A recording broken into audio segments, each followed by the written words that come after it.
এই হাদিসটা আপনাদেরকে কেউ বলেনি কখনো যে বিনা প্রয়োজনে ছবি তুলতে হয় না।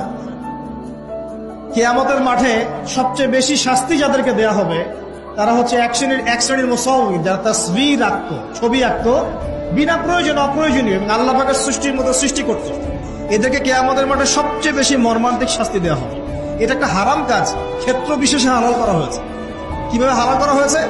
পাসপোর্ট সাইজের ছবি ছাড়া আমার ভিসা হবে না, আমার পাসপোর্ট হবে না, আমার এনআইডি কার্ড হবে না।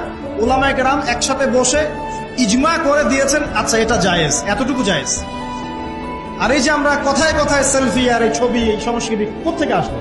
এটা তো মুসলিমদের সংস্কৃতি না। ছবি মূর্তির সাথে আমাদের সম্পর্ক কি?